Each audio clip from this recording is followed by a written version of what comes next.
என்னவா finger piece போதா சொல்றா தம்பி கேட்டுக்கிட்டு வருஷா படுத்துறே 11 சாயந்தரமா 3 மணி ஷோ பண்றா 6 மணி 3 மணிக்கு இல்ல 6 மணிக்கு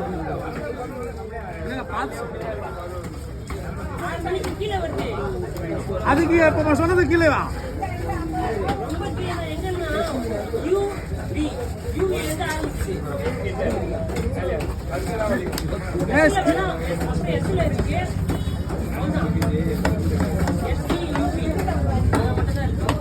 நம்ம கீழே தான் வேணாண்டா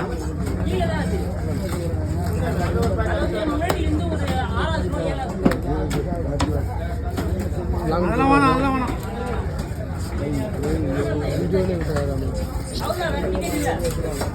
வேற வேணா ஒரு நாளைக்கு பார்த்துக்கலாம்